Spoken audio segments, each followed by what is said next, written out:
우리 성가대가 없고 찬양단이 구성되어 있지 않기 때문에 우리 소그룹에서 이렇게 같이 찬양을 올려드리는 것이 또 하나님께서도 기뻐 받으시는 내용인 줄 믿습니다. 항상 잘 준비하셔서 다음 주에는 드림 소그룹입니다. 드림 소그룹은 소망 소그룹에서 좀 인도하셔서 준비 좀 해달라고 전해주십시오. 자, 우리 함께 인사합니다. 옆분과 잘 오셨습니다. 잘 오셨습니다. 할렐루야. 잘 오셨습니다. 예, 뭐 얼굴들이 다 좋으시네요. 뭐 때문에 그런지는 모르겠습니다만 아마 축구 경기 때문에 그러지 않나 싶기도 하고, 예, 뭔가 우리 국가적인 좋은 일들이 벌어지면 우리 기분도 좋지 않습니까? 그런데 그 기분을 우리가 계속 유지할 수는 없습니다. 잠시 잠깐 즐거웠다가 또 사라지는 것이죠. 꽃은 피고 또 풀은 솟아오르나 그것도 쇠하여지기 마련입니다. 그런데 영영이 쇠하여지지 않고 새로운 역사로서 우리에게 기쁨을 주는 진정한 소식이 있습니다. 일명 복음이라고 하는데요. 기쁜 소식. 이 세상 속에서 들려오는 어떤 입학절이 되면 합격 소식, 또 어디 취업을 해서 취업 소식, 이런 것들도 좋은 소식일 수 있으나 진정한 기쁜 소식 말입니다. 그 소식이 복음인데 오늘 마가복음 말씀을 보면 진정한 복음이 이제 시작되었다라고 운을 떼며 시작을 하게 됩니다. 우리는 하나님께서 이 세상을 말씀으로 창조하셨지 않습니까? 창세기 1장 1절에 보면 하나님이 천지를 창조하시니라 이렇게 말씀하고 계시죠. 이 역사도 하나님이 창조하셨지만 우리 주님이 진정한 복음도 새롭게 만들어 내셨습니다. 역사 속에서 우리는 창조 속에서 그 경험을 했다면 진정한 새 역사, 영원한 세계 속에 들려지는 복음이 있습니다. 그게 하나님의 아들에 관한 복음이라는 거예요. 이제 하나님으로부터 하나님 아들이라는 표현을 합니다. 자, 오늘 본문의 말씀 1절 보니까 하나님의 아들에 대한 복음의 시작이래요. 근데 더 구체적으로 예수 그리스도의 복음의 시작이라. 복음의 시작은 하나님의 아들 예수 그리스도로부터 시작된다는 겁니다. 그러니까 예수 밖에는 복음이 없어요. 예수 그리스도로 인하여 시작된 복음이라 이게요. 이걸 우리가 예수 그리스도 안에서 이루어진 복음의 시작인 겁니다. 물론 창조의 역사도 하나님께서 이 세상을 창조하셨어요. 역사를 창조했단 말이다. 시간을 창조했습니다. 공간을 창조했습니다. 우주를 창조했습니다. 해달별을 창조했습니다. 저와 여러분을 창조했습니다. 만물의 영장이라고 하는 우리 아담의 후예로 우리를 창조했는데 첫 아담은 이제 선악과를 먹음으로 말미암아 죽음 속에 거하게 되는 것이죠. 사망에 거하게 되었습니다. 이러한 것을 성경에서는 우리들에게 그대로 전합니다. 히브리서 9장 27절 한 번 죽는 것은 사람에게 정해진 것이다. 첫사람 아담으로부터 태어난 선악과를 먹고 저주받은 인간은 그 저주의 대가로 죽어야 된다는 거예요. 그래서 구약에는 아담이 태어나서 선악과를 먹음으로 말미암아 나중에 아담의 후예, 아담의 자녀, 하나님의 형상이 아담의 형상을 따라 이제 자식을 낳게 됩니다. 처음에는 하나님의 형상을 따라서 아담과 하와가 탄생했지 않습니까? 이제 아담의 아들들은 아담의 형상을 따라 이제 아담의 형상 따라 흑인이 흑으로 돌아가는 거예요. 하나님의 형상이 사라지고 이제 흑은 무로 돌아가고 첫 탄생은 첫 창조는 사라지면서 새로운 창조, 새 아담이 탄생하는데, 새 아담이 예수 그리스도 이 땅에 오셔서 새로운 창조를 우리에게 주어주겠다는 겁니다. 구약의 창세기 1장 1절과 신약의 오늘 본문의 말씀과 같이 복음의 시작, 새로운 창조의 시작은 서로 비교적인 거예요. 물론 구약의 창세기 1장 1절에도 우리는 예수 그리스도 안에서 보면 그 창조가 결국 새 창조를 말하는 거예요. 이 세상 모든 걸 창조하고 구별합니다. 처음에는 구별하는, 공간을 구별하는 곳에다 또 채워넣어요. 마찬가지예요.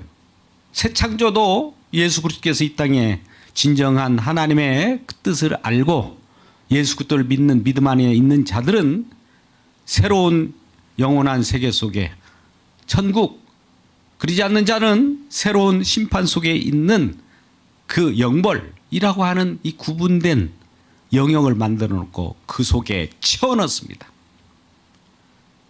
이러한 것들을 우리는 한편으로 보면 심판이요, 한편으로 보면 구원입니다. 이 두 모습을 다 보는 게 되는 것을 새로운 복음의 시작이라. 누가 그 일을 하셨을까요? 하나님의 아들 예수 그리스도입니다.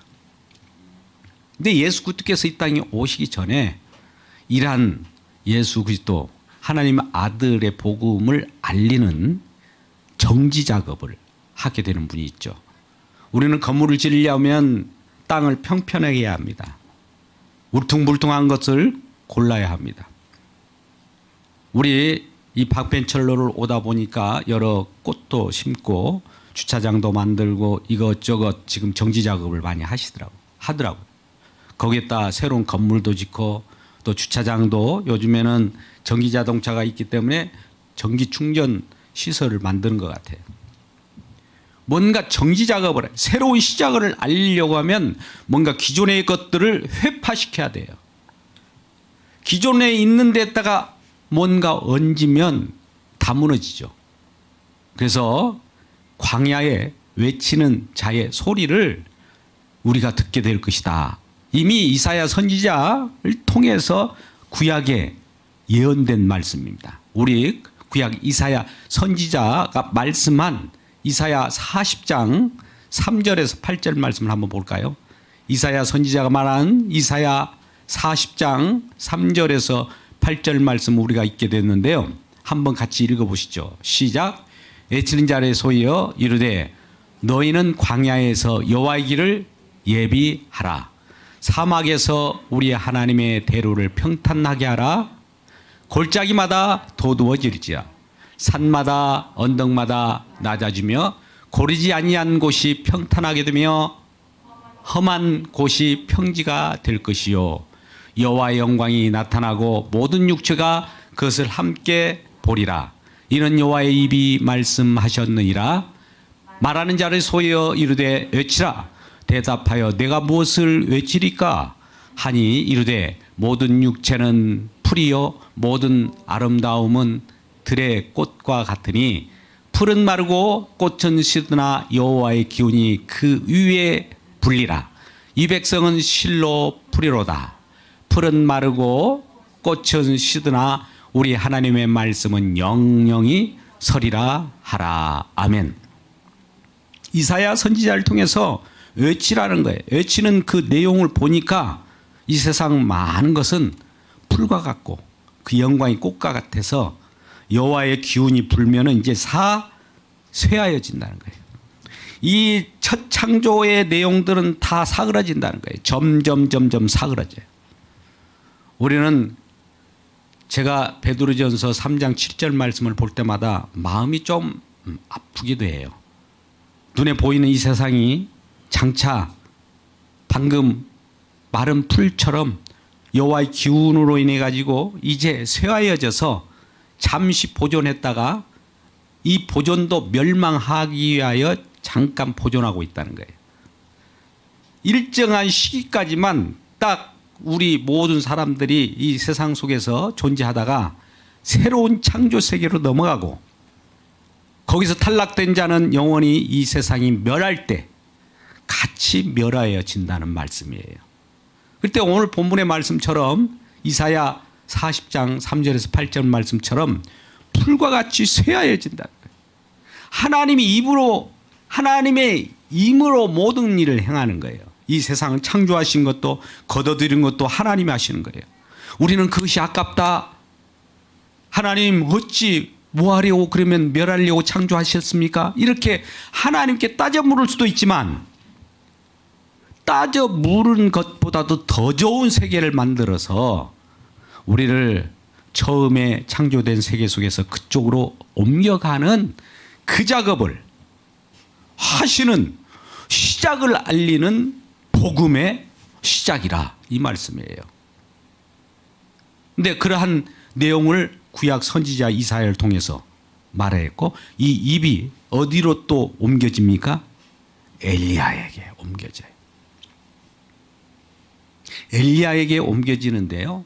우리 말라기 마지막 4장까지 있는데 4장 5절 6절 말씀을 보면 나옵니다. 말라기 4장 5절이 구약의 마지막이에요. 우리 잘 알고 있죠? 자, 같이 읽어봅시다. 시작. 보라, 여호와의 크고 두려운 날이 이르기 전에 내가 선지자 엘리야를 너에게 보내리니 그가 아버지 마음을 자녀에게로 돌이키게 하고 자녀의 마음을 그들의 아버지에게로 돌이키게 하리라. 돌이키지 아니하면 두렵건대 내가 와서 저주로 그 땅을 칠까 하노라 하시니라. 이 예언의 말씀이에요. 마지막에 누군가를 보내서 회개케 하게 한다는 거예요. 회개하지 아니하면 저주 가운데 있다는 거예요. 이 말씀대로 이루어지는 겁니다. 이 말라기 선지자의 말씀은 이루어질까 안 이루어질까요? 하나님의 말씀은 하나 땅에 떨어지는 것이 있어요 없어요? 다 이루어져요. 구약의 마지막 선지자가 누구를 보낸다고 그래요? 엘리야를 보낸대요. 엘리야를 보낸대. 엘리야는 이미 죽었잖아요. 근데 앞으로 이전에 죽었던 엘리야를 어떻게 다시 오게 됩니까? 근데 엘리야의 심정과 엘리야의 모습으로 나타나는 자가 있었어요. 어떤 모습일까요? 오늘 본문의 말씀 보니까 이 엘리야와 같이 나타난 자가 있는데 이 4절 말씀 세례 요한이 광야에 이르러 죄 사함을 받게 하는 회개세를 전파니 온 유대와 지방의 예루살렘 사람이 나아가 자기 죄를 사백하고 요단강이 그에게 세를 받았다. 근데 이 엘리야가 어떤 모습으로 왔느냐 봤더니 요한의 모습으로 왔어요. 6절 요한은 낙타떨 옷을 입고 허리에 가죽띠를 띠고 메뚜기와 석정을 먹더라. 엘리야가 그랬거든요. 엘리야가 석청을 먹고 광야에서 낙타 털 옷을 입었어요. 가죽띠를 띠고. 근데 엘리야는 뭘 외치로 그때 당시에 있었습니까? 우리가 열왕기상 보면 다 나오는데요. 엘리야는 갈멜탄 전투에서 승리한 자이지 않습니까? 대적이 누구예요? 바알과 아세라 선지자들이에요. 그 시대가 이스라엘, 북이스라엘 가장 그 악이 심했던 시대예요. 오늘 시대와 동일해요. 마지막 흑암이 짙게 들이오는 거예요. 인간의 최고적으로 죄악이 높아지는 거예요. 하늘에서 하나님 보시기에 심히 통탄할 그런 지경에 이를 때 아세라와 바알 선지자들을 동원해 가지고 이 세상에 바알 신을 섬기고 땅에서 승승장구하고 먹고 마시면서 하나님을 업신여기는 그러한 선지자들이 있었다는 거죠. 그게 누구예요? 아합 왕이 이세벨과 더불어서 같이 세상신을 섬겼던 거예요. 그들과 대결해서 이제 엘리야가 갈멜산 전투를 하게 되는 것이죠. 그러면서 여호와 하나님께 기도하죠. 제단을 쌓고 뭘 기도합니까? 하나님, 여호와 하나님은 우리 마음을 돌이키게 하신 하나님 맞죠? 회개케 하신 하나님 맞죠? 예. 저 대적들이 회개할 줄 모르고 자기가 자기 딴에는 최고조로 바벨탑을 쌓고 인간이 자기 무엇이든지 할 수 있다라고 하며 자기 행복을 위하여 먹고 마시며 이렇게 통탄지경에 있습니다. 저들을 회개케 하시는 하나님이라면 저에게 승리를 주시고 그들로 알게 하시기 위하여 자에게 승리를 주세요. 근데 대적들은 어떻습니까? 바알, 아세라 선지자. 저들도 그 자기 신을 부르면서 막 그 자기 몸에 흠집을 내고 열심을 다하여 최선을 다하여 부르짖고 큰 소리로 자기 신을 불렀습니다. 근데 그 신은 나타나지 않았어요. 근데 엘리야가 외치는 그 소리에 여호와 하나님 응답하셔서 불을 내리심으로 말미암아. 불은 심판을 얘기해요. 바알과 선지자를 심판하는 것과 같은 거예요.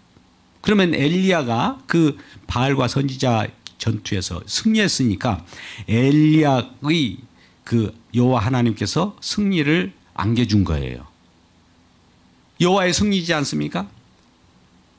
아방을 유시해서 바알과 아세라를 섬겼던 세상신을 섬겼던 자들은 우상 숭배했던 자들, 죄악을 먹고 마셨던 자들은 다 죽게 되는 것이죠. 그 전투에서 결과로 결국 바알과 아세라 선지자들은 다 목이 날아갑니다. 다 죽어요. 다 탄탄케 해요. 울퉁불퉁해서 자기 잘난 맛에 살았던 모든 자들이 다 평탄케 돼요. 다 죽어요. 우리 하나님은 우리에게 새로운 시작을 알리기 전에 먼저 죽이는 일을 먼저 합니다. 우리 마음 가운데 바알과 아세라와 같이 우상을 섬기는 탐심 우상 숭배라. 골로새 3장 5절에 말씀하고 있지 않습니까? 우리 속에 내 욕심대로, 내 자아대로, 내 임의대로 여호와 하나님 말씀을 듣지 않고 이러한 탐심을 죽이는 그런 일을 지금 엘리야, 여호와 하나님께서 엘리야를 통해서 응답하시는 엘리야의 하나님이에요. 그러니까 엘리야를 통해서 장차 나타날 요한은 다시 엘리야가 나타났다고 하는데 엘리야가 요한의 모습으로 나타난 거예요. 이 자가 와서 우리의 죄악된 것을 회개하게 하는 거예요. 죄를 죽이는 일을 하는 거예요. 우리의 마음속에 있는 탐심 이런 건 다 죽었다. 죽어야 새 일을 시작한다는 거예요. 우리 정지 작업이에요. 이전에 뭐 이것저것 풀, 꽃, 우리 눈에 보이는 아름다운 거 이거 다 쇠잔할 것이고 없어질 것이다. 하나님께서 새로운 창조를 이뤄나가는 데 있어서 그 모든 것은 죽어나가고 새로운 시작을 내가 알리겠다. 이게 예수 그리스도의 복음의 시작이라. 이런 말씀입니다. 그래서 그 길을 진정한 그 일을 하시는 분을 소개하고 그분이 올 것을 예비해서 대로를 평탄케 하고 그런 일을 해요. 울퉁불퉁하고 패인 곳을 올리고 높아진 것을 낮아지게 하고 이런 작업, 정지 작업이라고 하죠. 평평하게 수평을 놓는 작업, 그 일을 하기 위하여 지금 엘리야와 같은 심정으로 오게 되는 거예요. 근데 그가 입은 옷이 뭐라고요? 낙타터솔. 엘리야가 옷을 입었어요. 물론 우리는 영광을 받기 위해서 엘리야의 옷을 입으려고 엘리사가 뒤에 그 옷을 받아서 입고 오지 않습니까? 그 옷과 같은 거예요. 그 옷을 지금 누가 받고 입는 것과 같은 거예요? 세례 요한이 받은 거예요. 그 옷을 입는 그 입장에서는 광야에서 외치는 거예요. 사람들 볼 때는 저 미친 사람이에요. 미친 사람들의 소리같은 거예요. 광야에 외치는 자의 소리예요. 소리이기 때문에 소리만 지르고 사라져버려요. 소리를 잡으려고 하면 우리가 어떻게 잡습니까? 우리가 목소리 무슨 말을 하면 목소리 내보세요. 내가 잡아볼게요. 잡아집니까? 소리만 외치고 끝나는 거예요. 왜? 외치는 자의 소리는 주인공이 아니에요. 주인공을 소개하고 사라져줘야 돼. 그 새로운 일을 시작할 그분이 새 창조와 새로운 영원한 세계 속에서 저와 여러분을 구원의 백성으로서 생명 얻는 자로서 하나님의 영원한 세계 속에 살아가는 천국 백성으로 살기 위하여 지금 작업을 시작하겠다는 거예요. 이 기쁜 소식이 아니고 무엇이겠습니까? 월드컵만 승리하는 것이 기쁜 소식이 아니라 이건 진정한 기쁜 소식이에요. 그 무엇보다도 그래서 그 낙타터 옷을 입고 꼭 엘리야가 하던 그대로 지금 하는 거예요. 옷도 그 일, 가죽띠 석청을 먹고 광야에서 외치죠. 또 외칠 때 다 바알과 선지자를 죽이는 일을 해요. 죽이는 것. 대적을 죽여요. 우리 탐심을 죽여요.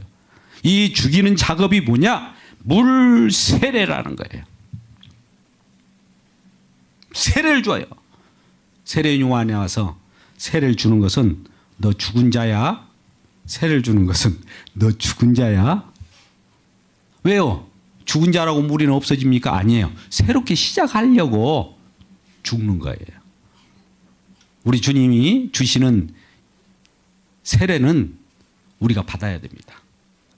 그러한 세례 요한의 세례를 우리에게 줄 때 우리는 기뻐해야 합니다. 왜? 새로운 일을 시작하시는 주님의 그 일을 바라보기 때문에. 근데 세례 요한은 물세례를 줬습니다만 물세례는 성령 세례의 예표예요. 물세례가 따로 있고 성령 세례가 따로 있는 것이 아니라 왜요? 아까 세례 요한은 광야에 외치는 자의 소리처럼 그 일을 하고 사라져 줘야 돼요. 세례 요한의 일에 어떤 의미를 부여할 필요가 없어요. 진정한 의미는 누구에게만 고스란히 돌아가야 됩니까? 예수님에게만 돌아가야 돼요. 새 일을 시작하는 자에게만 돌아가야 되는데 내가 새 일을 시작하는 자에게 좀 거들어서 나도 큰 일을 했다. 이거 안 돼요. 물세례도 좀 큰 거 아닙니까? 성령 세례를 받으실 분, 성령 세례를 주시는 예수님이시여 나 물세례 이렇게 역할하는 것도 큰 역할했죠. 이거 나설 수가 없어요. 그래서 우리가 세례 부분에 잘 우리가 구별해야 됩니다. 물세례는 성령 세례를 예표하는 거예요. 예표라고 하는 것은 그 모양만 있는 거예요. 모형이에요. 그림자예요. 실제가 아니에요. 실제 죄사함 세례는 죄를 사하여 주는 것은 성령 세례예요. 성령 세례를 줄 자를 미리 예표해서 물세례를 주는 거예요. 이와 같이 세례를 줄 진정한 세례, 나는 가짜 세례인데 진짜 세례를 주실 분이 온다. 이걸 알리는 자가 세례 요한이에요. 그러면서 그는 그에게 이 세례 요한에게 많은 사람들이 가서 세례를 받으니까 바리새인들과 그때 탐심에 세상 많은 사람들을 억압하면서 종교적으로 그런 힘들게 했던 자들이 있었지 않습니까? 그들도 이제 세례를 받으러 올 때 너희에게 임박할 진노를 피하려고 내게 왔느냐? 이렇게 꾸짖는 것도 있어요. 왜? 심판받아야 될 건 심판받아야 되거든요. 그래서 이 세례 요한은 세례를 주면서 우리 모두는 죽은 자입니다.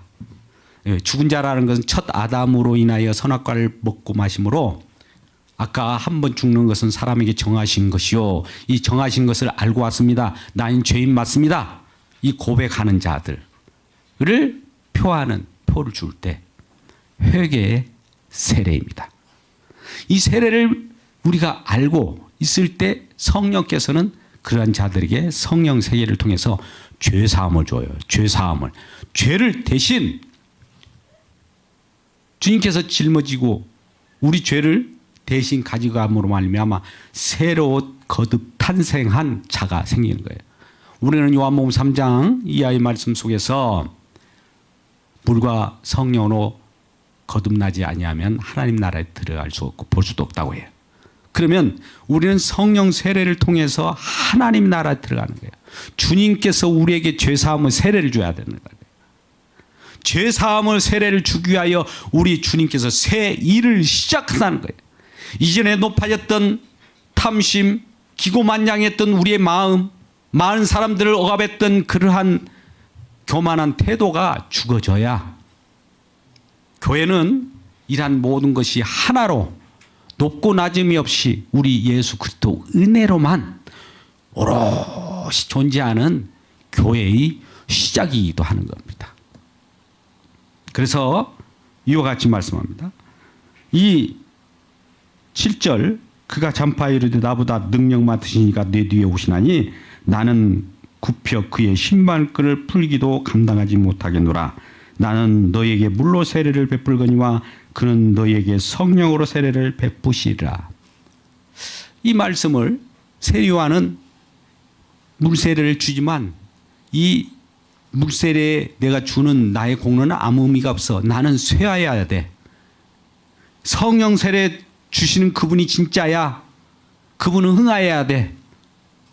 이런 자리에 있으면 소리를 외치는, 광야에 외치는 소리는 잠깐 소리가 났다가 사라지는 거예요. 소리 질렀으니까 나 인정해 줘. 이거 없어요. 이것이 죽는 모습이에요. 세례요한이 죽는 모습을 처음 표현한 거예요. 그래서 이 구약의 사람의 어머니로부터 태어난 가장 높은 자랄 또 천국에서는 시작점에 불과하는 것이기 때문에 가장 낮은 자라고 하는 거예요. 이제 천국이 시작되는 거예요. 천국은 이 세상 침노에 들어옵니다. 새로운 하나님이 예수 그리스도를 통하여 아들로서 이 땅에 침노에 들어와서 천국을 세워주고 그 속에서 새로운 성령 세례 받은 자 저와 여러분을 그 성령 세례 받은 새로운 하나님이 예비한 백성들을 그곳으로 데리고 가서 영원토록 살게 되는 겁니다. 아까 이사야 40장 3절에서 8절까지 말씀 봤습니다. 8절 말씀은 하나님의 말씀의 내용, 하나님의 말씀은 영원히 하나님의 말씀은 성취된 대로 그대로 되는 거예요. 그 말씀 가운데 우리가 있으면 영원한 생명을 얻고 우리 주님과 더불어서 이 세상에 슬픔도 고통도 없는, 시간과 공간도 개념도 없는 하나님의 통치, 영원한 그 긍휼, 자비, 사랑의 영역 속에서 사랑의 아들의 나라에서 평생 우리 주님을 섬기며 기뻐하며 살아갈 수 있는 새로운 복음의 시작이 되었다는 것을 기뻐하고 여러분이 힘을 내시길 주의 이름으로 축복합니다. 기도하겠습니다. 아버지 하나님, 새로운 창조가 시작되었습니다.